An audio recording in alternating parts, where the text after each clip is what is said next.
All right. Welcome, everybody. Bitcoin Bullets Monday. I'm super pumped about this week. As you guys know, I've been trying to get some special guests on the call, and this one probably deserves it doesn't need an introduction, but yeah, I am super pumped to have Ben on the call from Calgary. Uh, Ben's been gracious enough to join us tonight. Um, Ben, I mean, I don't even know where to start. It feels like I've watched so many of your videos. It feels like I know you. And I think half of your Ledger Nano S tutorial views come from this extended group alone. So yeah, massive thanks. Huge congratulations for all of your success thus far. Yeah, just super pumped to have you on the call. So thank you. Dude, thanks for having me. Very flattered by the kind words. I'm just happy anybody watches anything I do, to be honest. Well, you are crushing it in the space. I can't believe the content that you're turning out. It blows my mind. I mean, you must get something you must hear about something and then like 20 minutes later, you're doing a tutorial on it. It floors me. So awesome stuff. But hey, why don't we kick things off with I'm dying to hear your story. I want to know what your background is and how you got into Bitcoin. Yeah. So I guess there's a little bit of a story to it. My initial foray into even hearing about Bitcoin is kind of similar to the average person's story. You know, you see it in the headlines a few times, typically in correlation with some sort of a big price movement. You know, that's usually, you see some headline, Bitcoin went up this much, and you kind of see it, dismiss it a handful of times before deciding to investigate further. So for me, this was 2013 where I heard about it a good handful of times and it dismissed it each time, thought, well, maybe, and I've always been kind of interested in techie, nerdy kind of stuff. But so I saw it a few times in 2013, kind of dismissed it. And then 2013, there was a big bull run. It went up at what seemed at the time to be very, very high, a peak of like $1,200. And so by the end of that year, it went from double digits at the beginning of the year to 1,200 at the end. And so around that time, I was like, okay, I've seen this a few times. Each time I thought I missed the boat. Maybe it's time to dig a little deeper. Let's see if this is like a Ponzi scheme or if it's something legitimate. And so I spent about 3 months kind of reading everything that I could. There wasn't a lot of like fantastic material at that time, but I kind of did what I could, got a decent grasp of the general concept. And then I just kind of started dabbling, buying a little bit here and there, figuring out how to use wallets. I spent probably 2 years just mulling through everything that I could and just pretty much just trial and error, figuring out different wallets and apps and things. And so my background before falling down that rabbit hole was I had a lot of experience in the arts. So I taught little kids how to break dance for about a decade. That's awesome. That's so yeah, cool. that was my job before. So I did that for years, and I was comfortable in front of a camera, comfortable performing, stuff like that. I had a little bit of video editing experience just from, family vacations and stuff like that, putting together my own little videos just for fun. And so I kind of put it all together. I find if you're good at kind of breaking down things and explaining them to people, then it kind of doesn't matter the topic as long as you're well informed in that particular topic. So, in my experience, breaking down complex dance movements for kindergarten kids at times is surprisingly similar to breaking down complex technology for adults. And so I was able to kind of transfer those skills. And and around 2016, actually coming up, it'll be the 5-year anniversary of starting the show. Wow. And so I basically said, there's not a ton of step-by-step hold your hand tutorials in the space right now. Maybe that's a thing where I can kind of fit in. And so I just said, I'm going to make at least one video a week until I don't want to do it anymore. And I haven't stopped wanting to do it. So here we are 5 years later. Incredible. I wouldn't have guessed. I thought you would have had some crazy, finance or techie, background. But that's very cool. I love to hear that. It's interesting because Bitcoin kind of, even if you're not an expert in those fields, it forces you to ask those questions about economics and what is money and why do we trust the money that we have? And then you start questioning, should I trust the money that we have? And then you start to dive into some of the technical stuff. And there's a lot of people that I see now that because of Bitcoin, they have a far deeper understanding of general economics. They have a far deeper understanding of a lot of technical things that they would have never thought themselves capable of. But Bitcoin kind of, forced them down that rabbit hole. And people are resilient and resourceful and can figure a lot of stuff out when challenged. So that's what I love about it. That was going to be one of my questions. Like what has Bitcoin done for you? Like, how has it changed you? If you want to expand on that a little bit, I'd love to hear it. Yeah, it's been very interesting. So I think it's changed a lot of my political views, oddly enough, which you wouldn't think that just a a piece of technology would change that about you. But when you get into some of the economics questions, I started diving into Austrian economics and started looking at is a small number of people dictating and trying to pigeonhole an entire economy of 8 billion people around the globe the most efficient way to kind of get the information from the market? Like it seemed like hubris to me after a while, where you're saying like there's small pockets of people that basically get to decide if the economic action of billions of people are valid or not, and they could invalidate all of those actions at the press of a button by printing trillions of dollars over the course of a single year and effectively kind of canceling out what a lot of people have done with their money and decided what's valuable and not. And so it changed my view in terms of, should centralized individuals or groups of individuals be able to have that amount of control? It also changed my view in terms of, and again, funny concept to think of, but money kind of affects every aspect of your life in terms of your decision-making process. Our money is designed in such a way that you can't simply just save for retirement.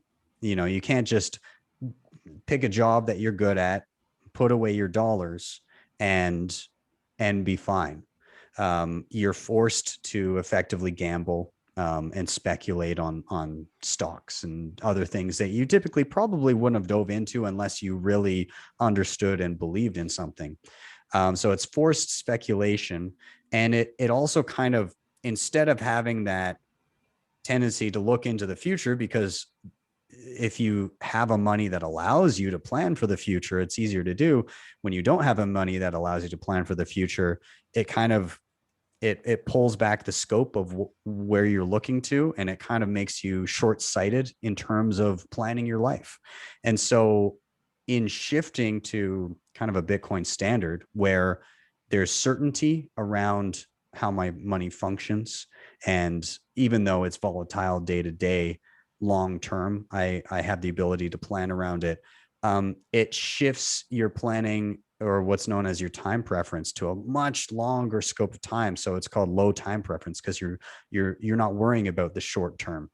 And so things like my health, I'm more conscious of that, because I want to be around for my family. I want to be healthy. I want to, so I'm less likely to buy the trash food. I'm more likely to buy things that will benefit me in the long run. Same with, I haven't stopped consuming things, but I'm more conscious about what I'm buying. Am I going to use this long into the future, or is this a trinkety piece of crap that I'm going to throw out in a week and I don't care about. So it doesn't stop consumption, but it makes you more thoughtful, and it makes you demand a higher quality of good if you're going to give up your money in return for that good or service.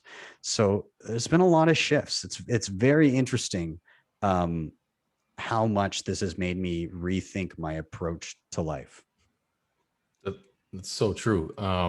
And on more than one occasion, I've found myself reaching for something on a shelf, and I could hear your voice saying, "That's fiat food," and I just just gently put it back and just move on. So, I mean, just stuff like that. Hearing, and I know this is great for the people that our crew here that's watching to hear that from people in terms of the bigger scope of really how once you do go down that rabbit hole, all these different ways in which it can affect you. Because sometimes I'll tell people something similar to that, and they'll look at me like I'm crazy. But then as people start that journey, it doesn't seem so crazy.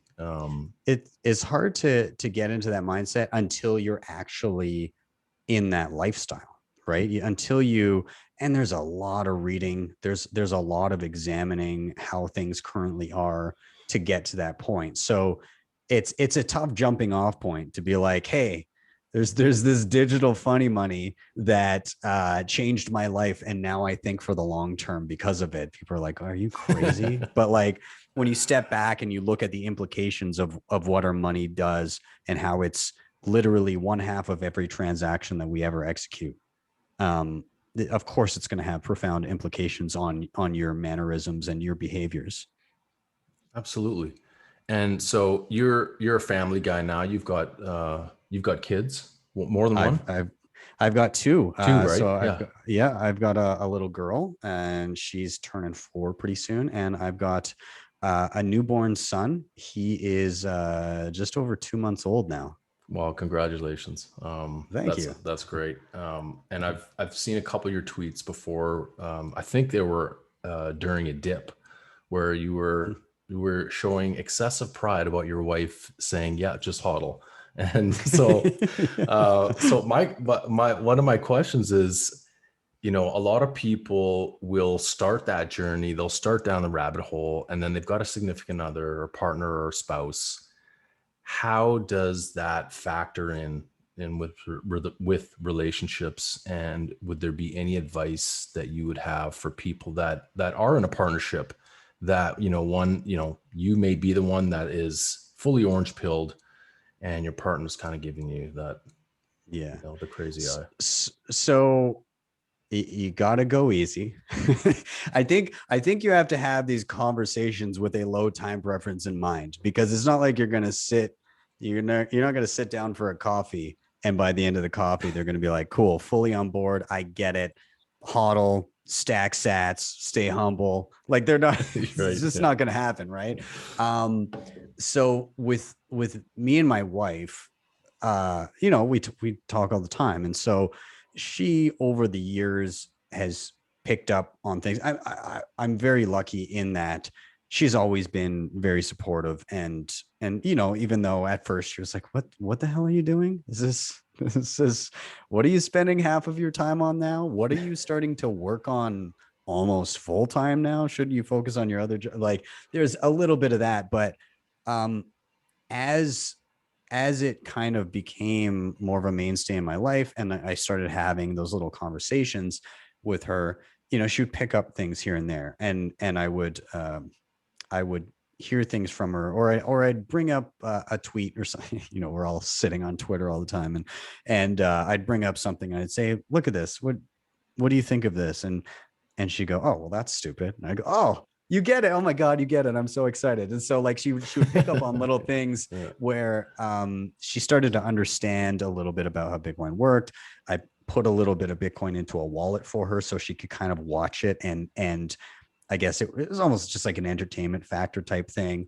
But as time went on, because I was involved for an extended period of time, it kind of became like, oh, well, I guess this thing is not going away. And so it's much like everyone else.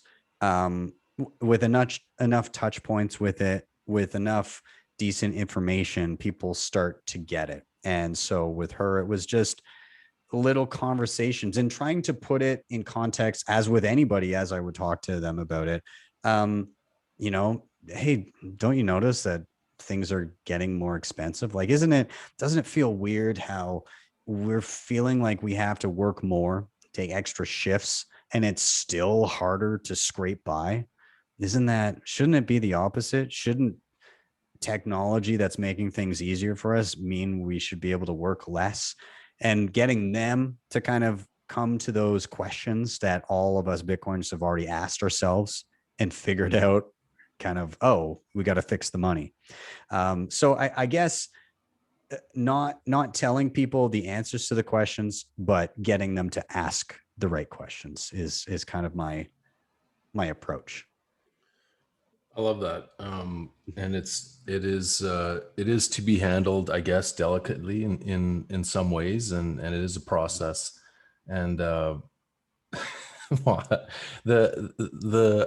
always kind of find myself, flipping between, being around, the real world, and then sort of extracting myself from the Bitcoin community, where someone's response could just be, well, have fun staying poor if they don't get it. And, there's this kind of like, there's just a no sort of BS call BS on everything that you see online. And I kind of have a tendency to want to do that in real life, but then it's like, you know what, you have to be patient. And so what do you feel is like is there something in particular, that you find helps or works with most people when you're trying to introduce them to something new? Is it just a matter of, hey, like, here's a wallet, I'll send you a couple bucks, or is it something else? Is it always depend on the person? Like, what do you think?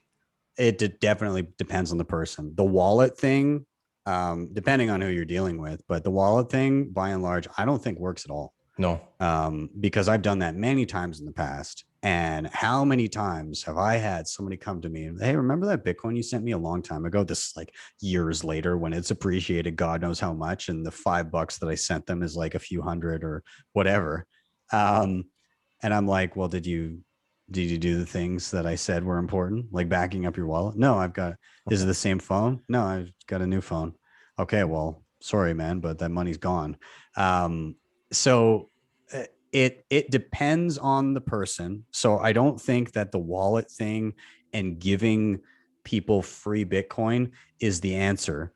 And the reason I say that is because when you give somebody something for free, they're instantly questioning why you're giving it to them for free. So if I ever demo something for somebody, and this isn't me not wanting to give somebody something at this point, it's just, if I demo something for them, I'm like, okay, I'm going to send this to you, and then you practice sending it back to me. And just so that they get to try it. But then there's kind of this feeling of like, oh, so if I want some of this, like I have to get it somewhere. It's like, I'm not going to demo a $20 bill by handing it to you and letting you keep it. Like, sure. That's not how life works. But I think, yeah, it's important to know your audience, right? And some audiences, it's just not for them, and that's fine. We don't need every person to love Bitcoin. I gave up on trying to make that so a long time ago.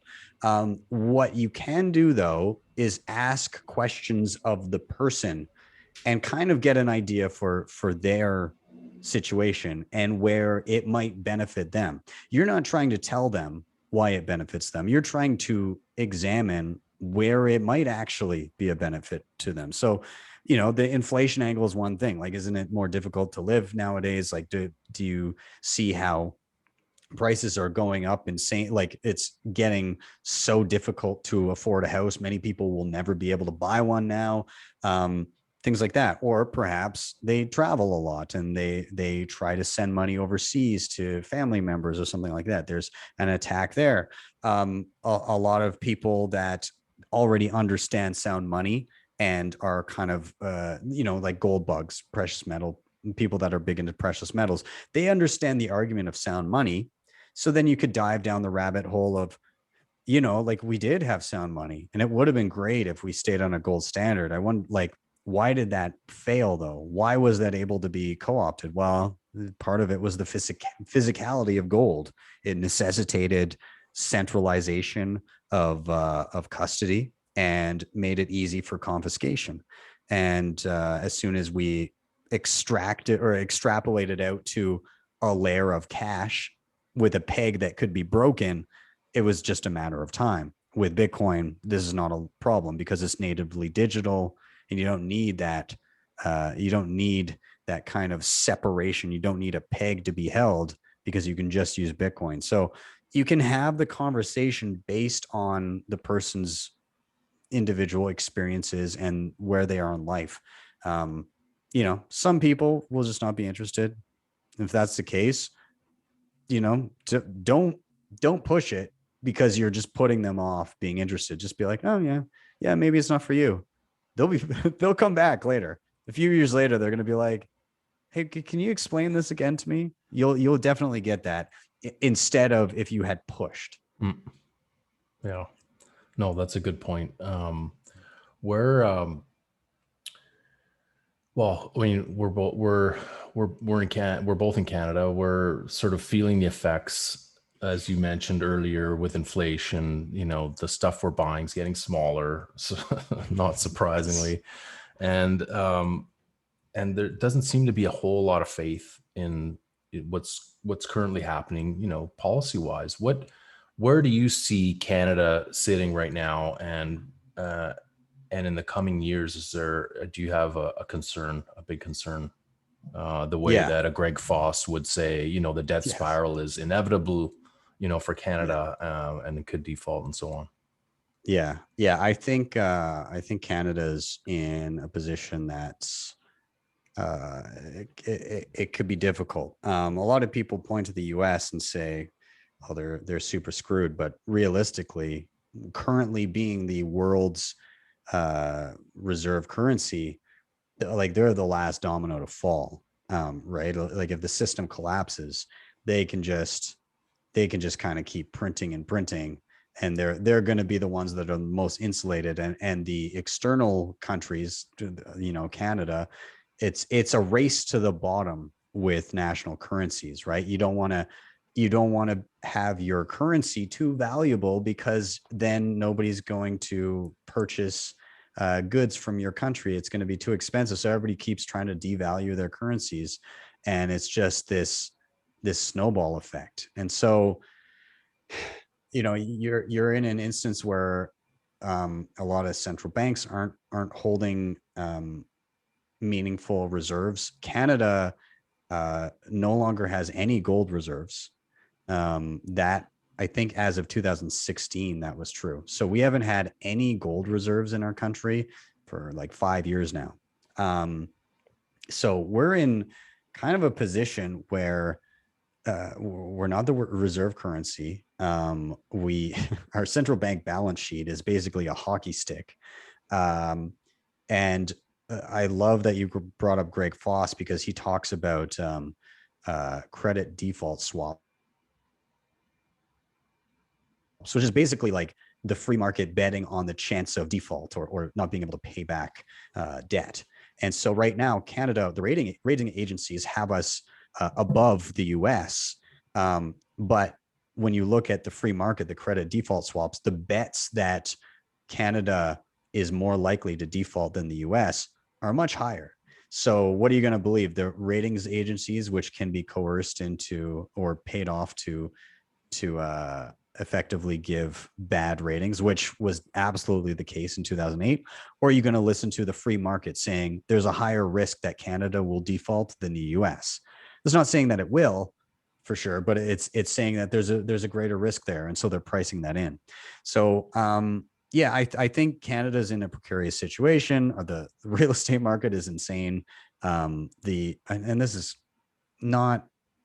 isn't exclusive to Canada, but I think a lot of countries are going to have to grapple with the fact that the currencies are no longer functioning the way they should, that the only way out is printing, if you don't want to default.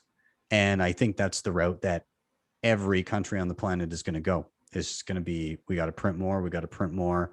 And they're just printing more and more money to effectively keep the wheels spinning in place, because we're not really creating more economic value doing this, right? Just because you print a bunch of money doesn't mean you created more stuff and more productivity.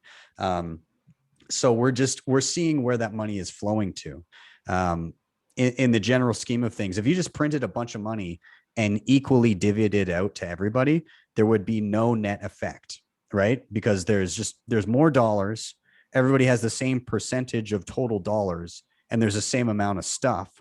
So even though everybody got more dollars, you still have the same percentage of purchasing power in an economy. But that's not how it's playing out. They're printing a ton of money, and the wealth gap is getting further and further. So the rich are getting richer because they're closest to the money spigots, and they're using that money to buy more assets. The people that are living paycheck to paycheck are the most adversely affected by the money printing, because they only deal in cash. They don't have the disposable income to purchase assets and protect them from the inflation of the currency. So they're hitting the grocery store, seeing the price of meat go up crazy, seeing the price of produce go up like crazy, seeing the price of buying a home, which is now totally out of reach, go up like crazy. Rent is going up. So their expenses are going up. They're not getting any richer, and the rich are just having their assets inflate like crazy because they're getting a bigger percentage of the pie every passing day. So what do I see happening?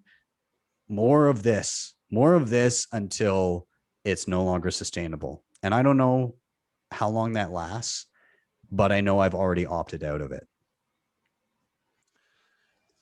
Yeah, big time. I mean, the Bitcoin standard, I think, is already taking shape. It is for a lot of people. And it's pretty exciting to see this start to play out on a global stage, right? We just had El Salvador announce legal tender. We've got, you had the Lord himself from Tonga on last week. What a guy. Mm-hmm. And from the hospital bed, no doubt. Like, no what less. A trooper. That was unreal showing. So, but so we've got a few dominoes that look to be like they're going to topple over. What do you see happening with, is this going to be a second and third world option because they don't feel like they have anything else to do? Like there's no other play here. And one of these tweets that I saw a few weeks ago after El Salvador was mentioned, it kind of made me chuckle because someone said, short first world and long third world. Which is, I mean, it's kind of true if you were to play this out as it goes and to see, like you said, the biggest printers just continue to do it till they can no longer, and see some of these smaller nations realize like, look, they've got no other shot. How do you see this playing out?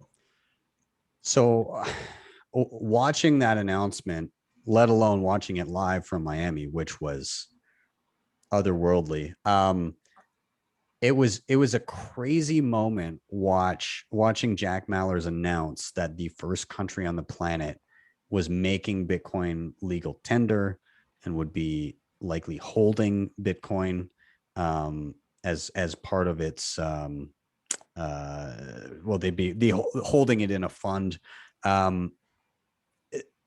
It was strange because most of the world has no idea what just happened. Like they see the headlines, but they don't get what just happened. They don't get the gravity of how world changing this is. This was a massive event.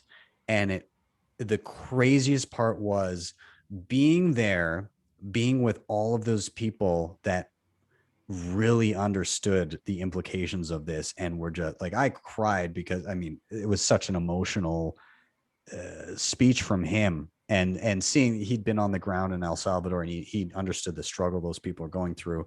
But then seeing like the news coverage, which was like basically like dismissive, as it always has been, where it's only computer nerds, it's only gamblers, it's only criminals, only a few rich people. It's only a few companies. It's only a small country. And I said this last week on the show. It's always going to be it's only until it's just everybody. Right. So it's Yeah. it's always so dismissive, but this is how it is. It's everybody's always saying, yeah, that's not that big of a deal. If you had gone back to 2017 and said the first country just adopted this as legal tender, people would have lost their minds. Now and people did lose their minds this time, but it was all Bitcoiners because the price just happened to not be up at the same time. It was insanity. So how do I see this playing out? I think right now, the main thing is kind of proving out the network. And what I mean by that is not the asset, but the network as a mechanism for instant transfer of funds globally, anywhere.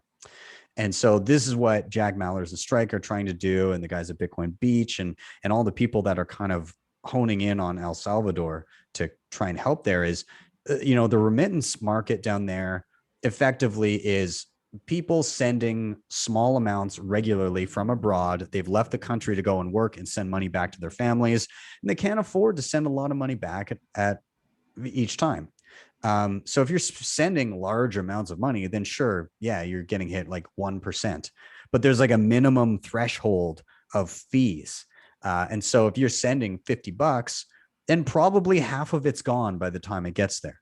Not to mention the person that's going to the remittance office, if they don't have a bank account, they're likely having to travel, and then they're having to deal with thugs outside of Western Union that are probably going to rob them for their money. So that, like, there's the danger, there's the travel factor, there's the time to get there, and there's half of your money is instantly gone. And so Bitcoin literally fixes this instantly because it's a single transaction. It goes right there, and it can be sitting, if you don't want exposure to the price volatility, instantly in dollars for free immediately with nobody saying no.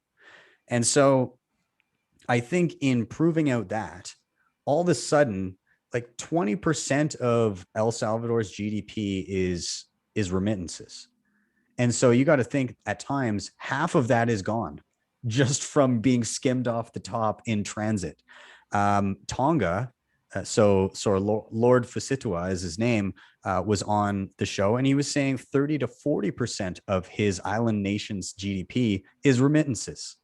Again, so basically, if half or even 30% of that was missing, you're looking at an additional 10 to 20% added onto their GDP just by adopting a network for free. So the implications just there alone on the network level are astounding. But what's going to happen is some people are going to opt to hold on to the Bitcoin. They're not just going to use the network. They're going to say, oh, I'm going to hold a little bit of this currency as well. Maybe I'll just, all of a sudden, it's like if you had your paycheck, and all of a sudden the 30% you were paying in taxes every paycheck was just no longer taken off. You're like, oh, I suddenly have a lot more money than I used to. And some people will look at that and go, well, I could survive on this before. Maybe I'll save some. And some people will. And over time, some people will see the effects of that, of holding a hard money in the long term, not just a short term speculation, but in the long term over the course of years.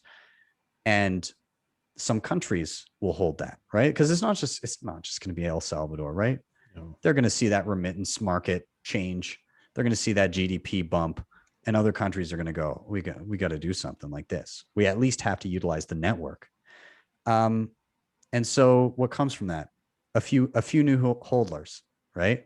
A few new hodlers and a few new countries maybe holding a little bit of Bitcoin. And once you're down that rabbit hole, it starts to snowball.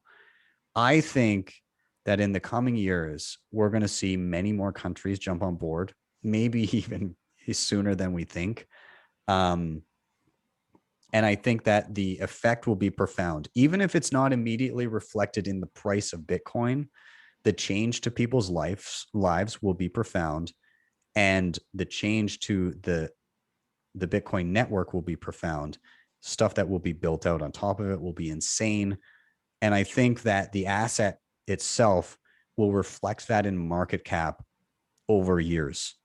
Um, the world just doesn't understand yet. I genuinely think that 90, 95 to 99% of the planet has no idea just what happened.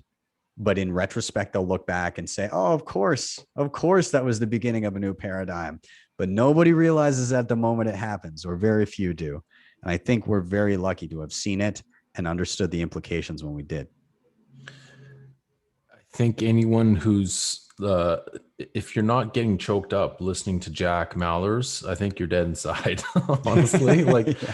I mean, the guy's just done some incredible work, and I mean, hats off to him for going to the places where it's needed most right away. So I know, I get messages all the time like, "Hey, when's Strike coming to Canada?" It's like in due time, right? And I've got Yeah. your tutorial there fired up on the TV there that I'm going to watch after this is done. But give me a little quick rundown of your experience from using it. Yeah, it was awesome. So Jack Mallers created this app called Strike, and the concept is it's it's a payment platform that will be accessible to anyone on the planet, that allows anyone to send payments instantly for free to anyone on the globe. Using this app, it can store currency in like in your local currency. So in this case, and when I did the video, in US dollars, but it's interoperable with the Bitcoin network. And what that means is you can basically pull up a Bitcoin QR code, like a payment request, and somebody can send Bitcoin to you in that wallet, and it instantly converts to your native currency, like dollars, and sits in the app with like it's instantly available and spendable. And the opposite is true as well. If I'm holding dollars in Strike and somebody says, "Hey, I have a Bitcoin wallet," I can scan their Bitcoin wallet and hit send for whatever amount. And this could be pennies, this could be hundreds of dollars, thousands of dollars, tens of thousands of dollars, doesn't matter. This It still just interoperates and instantly converts on the fly to the Bitcoin wallet that you're sending to. So they receive Bitcoin or sats into their wallet, and you were dealing with dollars. So those that want kind of the, stability, I say quote unquote stability of the US dollar, can still sit in dollars and not have to worry about day-to-day volatility, and receive payments from anywhere in the world instantly for free.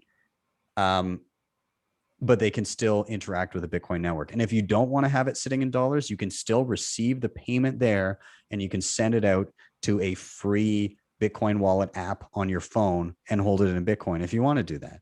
So I kind of went through that with the whole tutorial, kind of showed how it worked, but it just gives people options to be able to receive payments easily. And the first use case is El Salvador. So we'll see how it goes. I'm going to try and get this converted, overdubbed with Spanish, so that some of the people down there can learn a little bit easier. And we'll see how it goes. It's great. I mean, it seems like a big part of the country even is kind of like, whoa, Bitcoin, and they're, you know what I mean, they don't really have a grasp as to how it works and stuff. So getting education to those guys is going to be huge in terms of seeing that adoption take off early on. And yeah, I think it's going to be, hopefully we'll hear a series of these announcements over the coming, months. I don't think, with all the laser eyes out there, I don't think it's going to be that too far off. Here's hoping.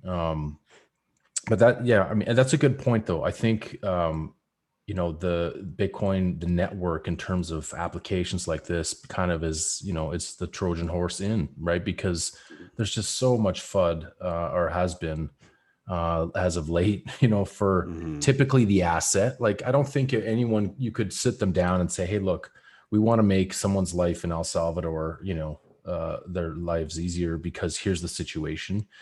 No one's, anyone with, the financial privilege would be able to disagree that that's a good thing. You know what I mean? But when they start attacking the asset and the FUD that's been out there as of late, I mean, it's so ridiculous. Some people didn't even cover the El Salvador news. I mean, I'm scrolling through CNBC, there's not even a mention of it. What I don't know. Well, hey, I mean, you've been FUD busting for a while, and a lot of the stuff that you talk with on guests on your shows are with regards to that. Where do you see this? Where do you see this? Going where it's at right now? So the the FUD this year, I've got to say, was pretty disappointing because it's just the same crap I've been hearing for about, well, since 2014. I've literally heard the same arguments for 7 years now. And it just gets recycled every time because there's a whole new group of people that are like, I bet nobody's thought of this before. And you're like, again, we're going to have to do it more because again, most people that are around this cycle, some of them will get it. And then there'll be a whole new round of people again in a few years that will again bring up old arguments. They'll do a quick Google Bitcoin is bad, and they'll just pull up old articles and be like, I knew it was bad. And they'll be reading something from 2014. So like right now, there's so many bad ones. Like right now, the environmental one is I find to be a funny one because first of all, there's nobody goes and finds a baseline for the status quo, right? Nobody's like the current financial system uses this and then segues into Bitcoin uses way more, because that's not the case. Right. Nobody says the current financial system uses X amount of energy, which is astronomical, and they use this amount of green energy. Because if they then compared that to Bitcoin and said, what amount of renewables does Bitcoin use? It's, double to triple what most other industries use in terms of renewable resources. So like, first of all, nobody looks at where the energy is coming from and comparison to the status quo. Second of all, the very idea of moralizing energy use is hilarious because the value of the network is subjective to those who gain value from it. If you're a speculator sitting in a first world country on Robinhood, then you could maybe argue that is that valid? I still think yes. If somebody's finding value in that energy use, then sure. But I could turn around and do the same thing and be like, I don't like that you watch TV. I'm going to need you to stop that for me because I think that's wasteful. And in my eyes, am I not right? Is it like I find it wasteful if you're watching TV? I find it wasteful that you put on your AC and it wasn't that hot. Like there's a lot of things you could say are super wasteful, but the question is, does it benefit somebody in a way that is material to them? And I would say pulling a bunch of people from El Salvador out of poverty is an excellent use case and a great justification of energy use.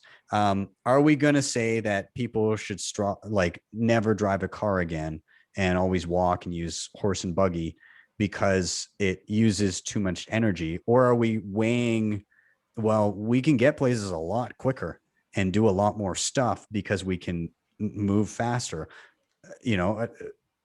The arguments around it are funny. And not only that, but if you're going to go the route of saying Bitcoin needs to be more green, ignoring the fact that it's already effectively one of the greenest industries on the planet, at that point, you need to then look at what does Bitcoin do for some of these energy products, some energy projects, some of these green energy products. So when you're trying to power a city, what you need to do is you need to constantly have enough power for peak demand, right? You constantly need to be producing enough energy so that if demand for energy goes up to like the absolute peak of what it would be needed, so like everybody running AC on a hot summer day or everybody running their heat in the coldest of Canadian winters, you have to have peak demand ready at all times. And if you're not using absolute peak, the maximum amount of power that you are producing, it gets wasted. It is just discarded. And so what Bitcoin does typically is it finds this wasted energy and it sucks it up when it's not being used. And when it is being used, they turn off their miners. This actually has a benefit for green energy. And the reason being is a lot of renewable resources are, uh, we'll just say, unreliable, right? Wind blows at certain times. It's sunny during the day. It's not sunny at night. And so usually, when you think of, say, solar at night, when there's the most demand to have lights on, the sun isn't on. The sun is down. So you have to store that energy. The problem is, to reach peak demand in a renewable setting, you need massive amounts of infrastructure to make that possible. And it's very difficult to recoup those costs before you need to replace said infrastructure, at least at the current time. And so where Bitcoin comes in is Bitcoin can be that buyer of last resort for all of that energy. So you could build out that entire project and not even have the grids up to supply power to the entire area that you're planning on supplying power to. But you could have Bitcoin miners effectively using that excess energy and subsidizing the build of that project until those grids are built out to give access to all of the homes in the municipality that you're trying to cover. So Bitcoin actually very much helps a lot of these projects that would have been economically infeasible previously. So honestly, I know this is a super long rant, but it's insane to me that people are coming at Bitcoin from the energy intensive aspect of it, because all they see is just Bitcoin uses energy and I don't get Bitcoin and I don't use it. So that's bad. And they don't think beyond. Yeah. And not everyone can get to, set up at the volcanoes now where we're getting some massive geothermal energy. But I mean, you're in Alberta. It's my home province. I grew up in Alberta, but so oil and gas, this is a huge deal, right? Flare offs using all kinds of stranded energy. I know Steve Barber's doing some really cool stuff there. Well, Greg Foss, they also have mobile units that are cruising around to different spots and doing things along the same lines. It's incredible how these guys can just move and pick up this, extra stranded energy that's all over the place. It's super interesting. A lot of people don't realize that, okay, when you drill for oil, there's gas that comes out of the ground, and if you don't have a pipeline and you don't have a way to capture that gas and effectively get it to market, then one of two things happen. One, you burn it, which is bad in general. Like, there's a carbon footprint there. Or two, you literally just vent it into the atmosphere, which is even worse. And so there's two possible things that can be done if you can't effectively get it to market. Now, on top of that, the producers that are doing that, effectively, it's wasted energy, it's wasted product. On top of that, they're incurring carbon taxes for that detriment to the environment. Bitcoin comes in, you get a mobile skid that goes up to any rig. It effectively captures those gases, uses them, and makes them into usable energy, which has a way lower impact on the environment compared to flaring or venting. And it reduces the carbon taxes paid by that well operator, and it ups their profits from what would have been a loss and an incurred cost because of said carbon taxes. So it's actually helping reduce emissions from oil and gas wells. So again, like, this is just it's a widespread misunderstanding of how the energy sector works. And like you said, Steve Barber is doing a lot of excellent work out of this. Marty Bent, who does Tales from the Crypt, but he works with Great American Mining. They're also doing it. There's a lot of people that are starting to figure this out.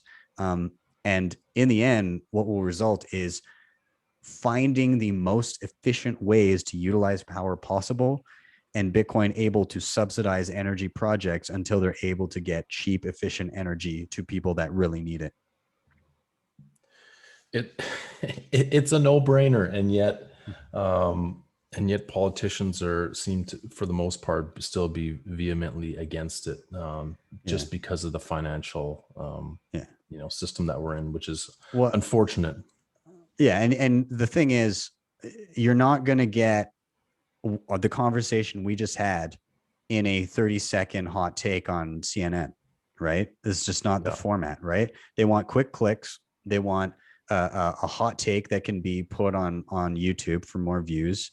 They don't want the in-depth conversation, and so it's pretty difficult to get all the nuances of what's truly happening here in those short interviews where whatever pundit comes on and pitches and wants to look impressive in front of a large news audience. So it is what it is, but in the end, like, the economics of it will prove out exactly what is being said here. And yeah, I just see somebody in the comments. Steve Barber is in Lloydminster. He moved to Calgary now.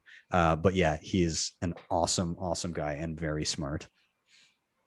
Yeah, I mean, all of the the Elon Musk stuff that's been out for the last month or give or take. No one was really asking. He never provided a mix of energy use that they were using, and of course he's playing the energy credit game, just as you were sort of talking about. But people seem to kind of lose sight of that in the big picture. But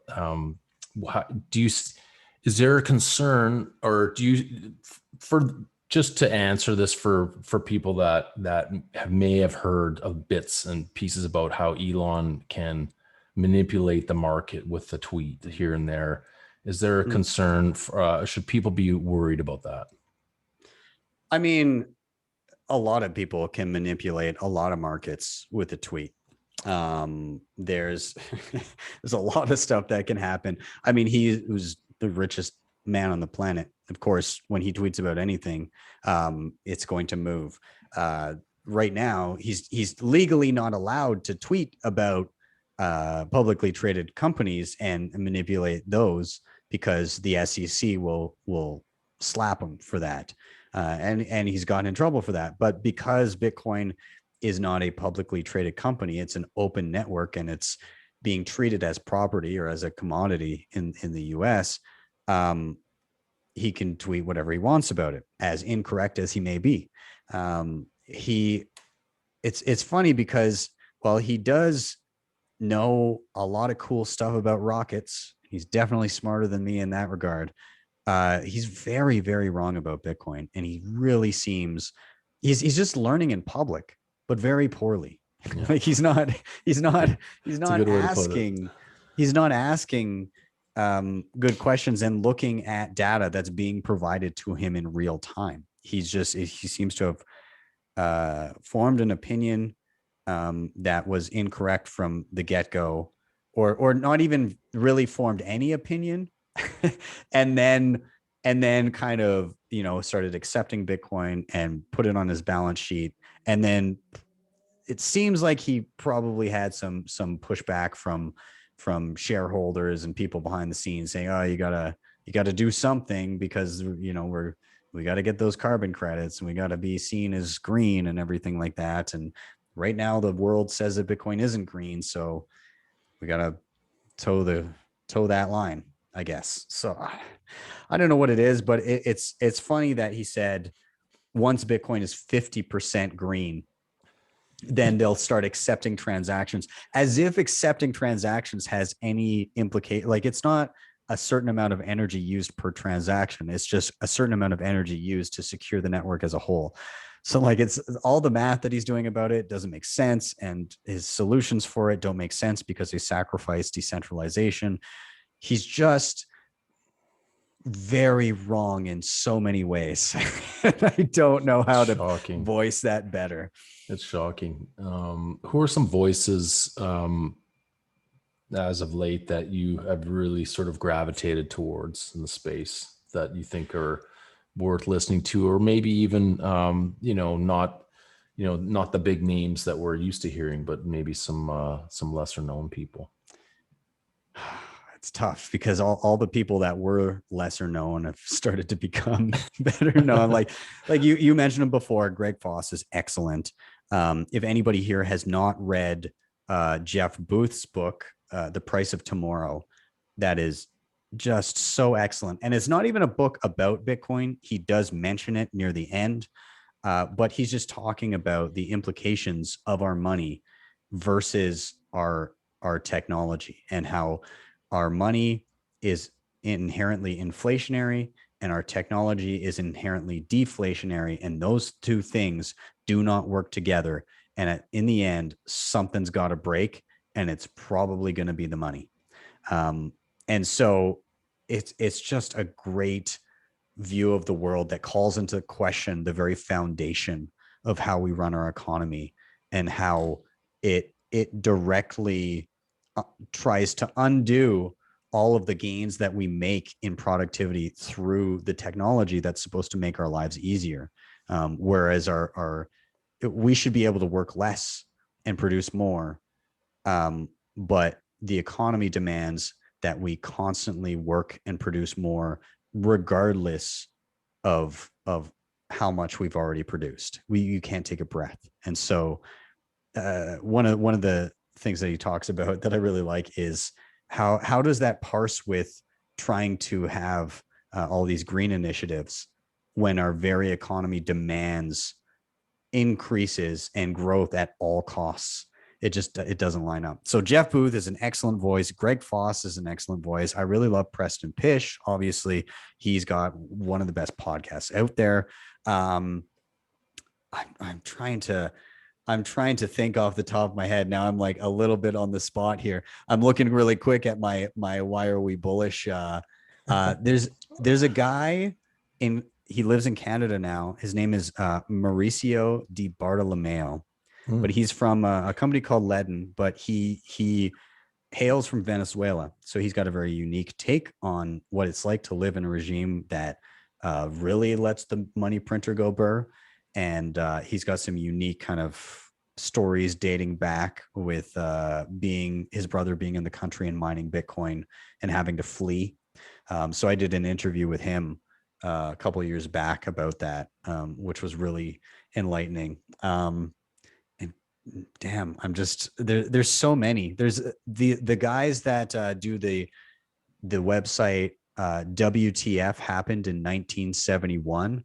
That's an excellent resource. So, and it doesn't even say what happened in 1971, but it shows all of these charts of things that happened since 1971. Awesome. And then makes you start asking the question why. So the whole point of the website is not to tell you what happened, is to get you to say, man, a lot of shit went sideways in 1971. It seems to have gotten a lot worse. What is going on here? So I highly recommend you go to the website, WTF happened in 1971, and just take a look and then see if you can figure out what happened in 1971. That's great. And to your point earlier, with the things being deflationary and that race to the bottom, really it's discouraging innovation at the end of the day, right? And if countries can't compete on a level playing field, why would they want to, right? And so it prevents long-term projects. It prevents things that we used to look and say, this is going to take a generation or two to build, or this, I will never see this completed in my lifetime, but we're going to do it anyways. It takes that long-term thinking for the good of humanity and condenses it to, how can I pump out a shit product in a few months and make some bank so that I can buy myself some stuff? Like, that's the mentality that we've shifted to. And I think a good portion of it is just the incentives that come from having a money that doesn't perform as it should. That's put perfectly. Now, is that what you see happening with shitcoins? Is that exactly, yes. I mean, in a nutshell, that's really what it is, isn't it? Yeah, I mean, I should say that I'm not against all of these other coins existing. I think it's fine that people have tried and experimented to do things, but it's quite clear that Bitcoin has dominated the space for so long, and the all of the aspects of Bitcoin that make it unique, that make it a truly decentralized, censorship resistant, immutable protocol that anybody can access. Um, those qualities, all of them combined, do not exist in any other coin out there. I basically put together kind of I sat down a couple of years ago and said, why am I here?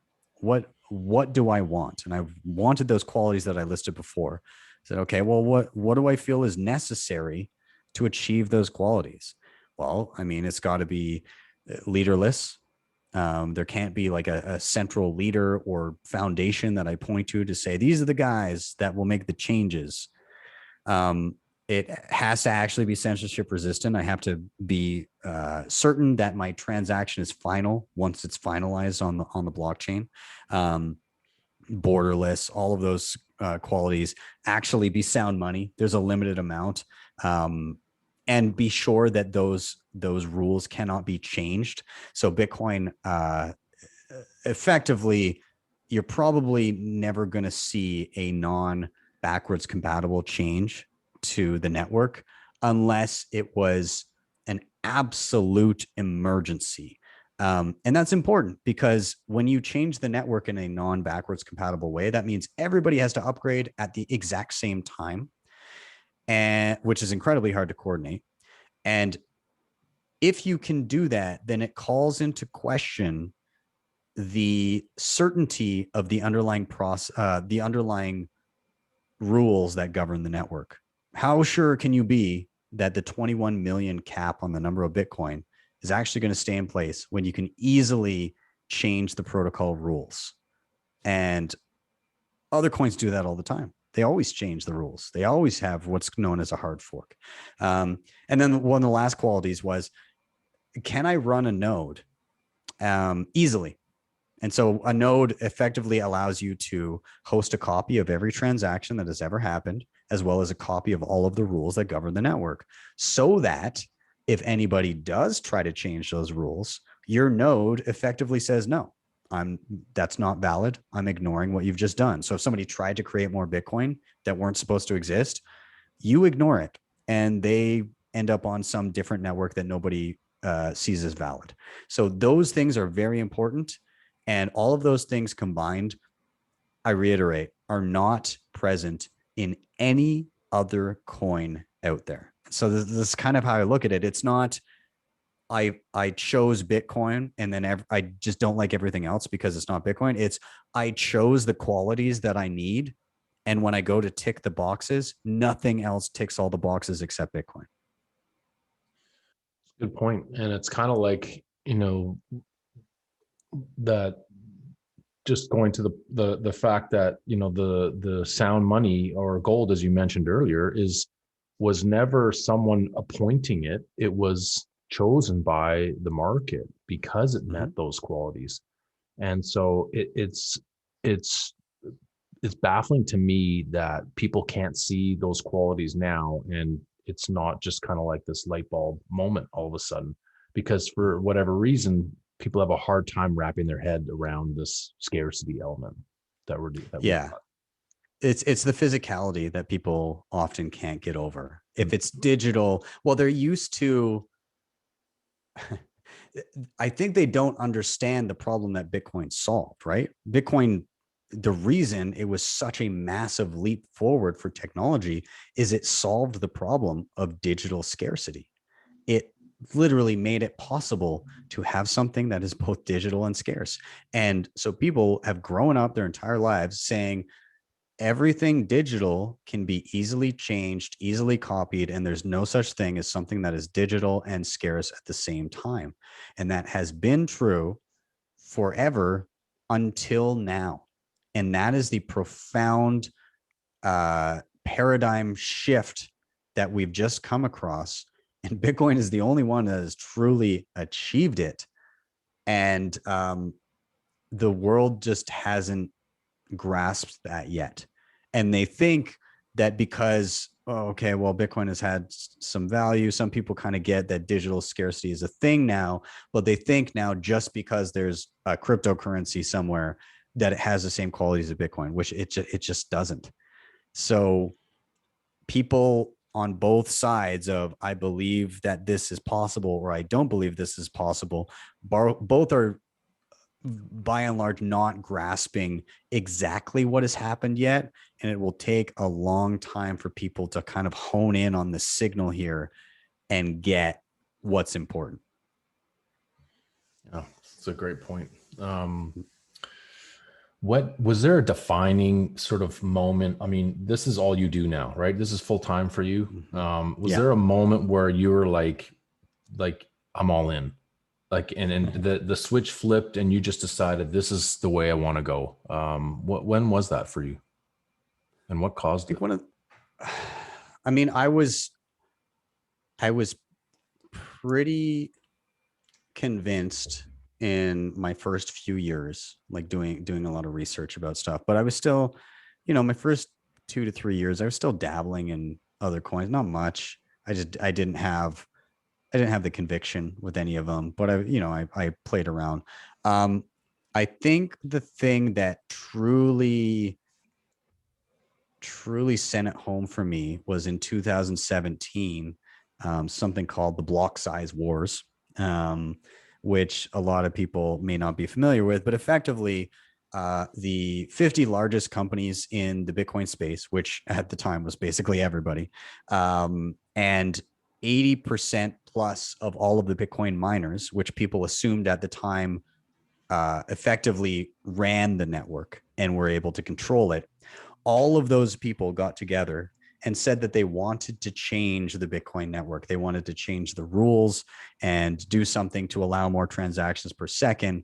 But the implications of that was exactly what I alluded to before, was a non-backwards compatible change to the network, which would have meant how sure of you of or how sure are you of the rules that govern the network. It also would have replaced a lot of the devs that have been working on the Bitcoin network for free with a team of one, a very centralized team of one guy. And furthermore, it would have set the precedent that governments could have looked at this and said, hey, if we want to change Bitcoin, if we don't like it, we know whose door to knock on now, because all these companies just got together, said they wanted to change, and they did it. But what ended up happening was individuals like myself and others ran Bitcoin nodes and basically told everybody to shove it. We're not going to adopt your change. If you try to change Bitcoin, you're making a different coin. We're not going to honor it. Our economic majority makes you irrelevant.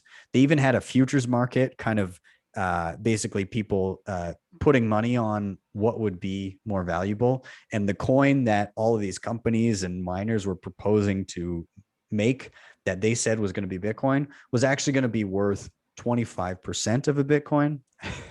And so what ended up happening is, again, and I can't stress this enough, almost every major player and every company in the space, as well as 80% plus of the miners that people assumed ran and governed the network, backed out 24 hours before this was supposed to roll out, just because individuals, the little guy, ran a cheap piece of software or a free piece of software in some instances, or in my instance, like $100 machine that sat on my shelf that basically made people worth orders of magnitude more money than I back down. It was astounding. And from that moment on, it just really cemented, you can't fuck with Bitcoin. You can't screw with it, because the individuals, it's governed at the level of the individual.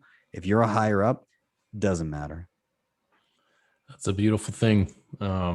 And I think one of the future calls I'm going to do is going to be playing one of your running a Bitcoin node tutorials so that I can Nice. get this whole crew running a node, even if it's a prune node, right? I mean, it's any Yeah. just be a part, support the network. So hey, what are your plans? I mean, that you're killing it. I mean, as much success as you've had, like you've come so far and you've got what 56,000, I think, subscribers on I think YouTube, so. Yeah. which is wild. But at the same time, I'm thinking, man, if Ben only's got 56, we're still very early. Because you're a million subscriber channel. There's no doubt about that. So what are your plans for what you're doing? Do you want to branch out? Do you want to write a book? Do you want to just keep producing more content? What do you got in mind? There are far more talented authors out there than I, so I'll leave that to the pros. I really love what I'm doing right now. I love making content. I've had this like rebirth of doing these tutorials, which I kind of last year, I'd say for a little bit. I kind of got away from the tutorials for a little bit. I just kind of got burnt out, and I just did some, some daily news stuff. But but there's been such this amazing response to the tutorials now, where so many people have said, oh my god, this helped, and especially like the nodes, some of those, I've got to say, like, it sounds so stupid when I say it out loud, but like there's times where I almost like tear up, where especially at Bitcoin at the event in Miami, I couldn't walk 5 feet without somebody coming up being like, this tutorial really helped me, or I'm running a node now because of you. And like, I don't want to take credit for that, because I just get to dick around with the great stuff that other people have built and show people how to use it. But it does like pull at the heartstrings when I see people say, I didn't think I could do it and I did it. So my plan is to keep going. Like, I'm not a million subscriber channel because I'm not pitching how to get rich quick. I'm not Yeah. saying buy all these coins and trade and do all this stuff. I'm saying this is how you use Bitcoin. So I get it. That's fine. But the genuine response that I get from people, I'm over the moon doing what I'm doing now. So I'm going to keep doing what I'm doing. I'm going to keep doing the tutorials. I still do news once a week. I love doing the panels. Friday is always awesome because I just get to chat with Bitcoiners, right? I get to have a panel of people and we get to talk about whatever we're excited about that week. And could I put a ton more time in and be working like crazy? I absolutely could.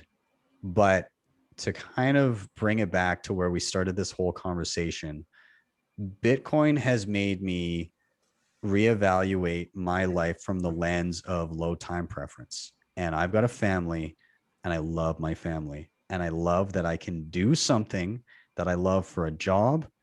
And I've just freed up a ton of extra time to spend with my wife and my daughter and my newborn son.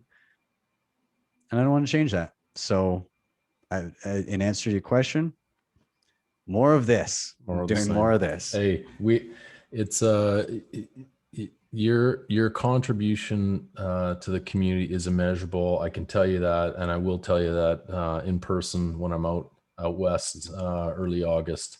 I hope we can get together for a drink, maybe even have some kind of informal meetup. I know there's some Yeah, man. people on this chat that are from Calgary, so I'd love to get a little patio session together maybe and have a couple drinks. So I'll definitely connect with you there. Um, Hey, I'm going to ask you, why are you bullish? What got you bullish this week, even with the price dipping and stuff like that? Because I get messages every day. Oh, Well, yeah. if there's all this great news, why is the price going down? But tell us what has you bullish, Ben? I'm bullish on the focus of Bitcoiners right now. The people that get that the dip doesn't matter because nobody understands the greater implication of everything that's happening right now, and the move to help people in a way that only Bitcoin could. So I'm bullish on the resilience of Bitcoiners, the uh, the fact that everybody's all the important people, all the people that get it are sticking around, and they don't care that we had a dip. They don't care that what are we sitting at right now? I have no idea. We're like 30 something, whatever it is, US. It's like 30, just shy of 33. Right. Okay. A few months ago, people were like celebrating hitting this for the first time, and now it's the end of the world. Like it's hilarious to me. And I don't really care in the short term. I'm not looking at what it does this week or this month. I'm looking at how much is this going to change the world in the next 5 years, 10 years, 15 years? And I think the answer is a lot. And I'm along for that ride. So I'm bullish on Bitcoiners. I'm bullish on people that get it. Well, thank you for stressing low time preference with everything that's going on with, all the influences and social media and everything else, which does the exact opposite. It's nice to hear a voice as strong as yours defend delayed gratification and all the different principles that Bitcoin's taught you and many of us that we're starting to grasp, along this journey. So, Ben, I know your time's valuable. I don't want to take too much of it. You probably got to put some kids to bed or something soon, but I cannot thank you enough, man. This has just been great. And I hope it's the first of many chats that we get to have. Absolutely. And thanks for having me, man. I just love these conversations, and I hope that the people that got to listen in found some value, got some tidbits of information, and maybe you'll dive a little bit deeper down the rabbit hole. I'd love to do that. And just to as a thank you, well, not as a thank you, as now I'm fired up about more of the stuff that you've got, pumping out content wise. I'm going to in honor of your presence this week, I'm going to fill the Telegram group with some of your videos this week. So I'm really Awesome. looking forward to getting people, and you know what, it's been, it's been this journey for all of us, right? And starting small and starting with, an account on ShakePay, and then getting a hard wallet, and then, finding a non-custody exchange, and, maybe next is the node. So, I'll talk to you about, what you would recommend sort of along that journey, but that's kind of where this group's gone. And I'm proud of everyone that's, that's stuck around and tunes in every week. And a lot of people are excited, and some couldn't make it, but they'll definitely be watching the replay. So thank you again, my man. This is really great. And early August, I'm going to be out your way. So I'd love to connect.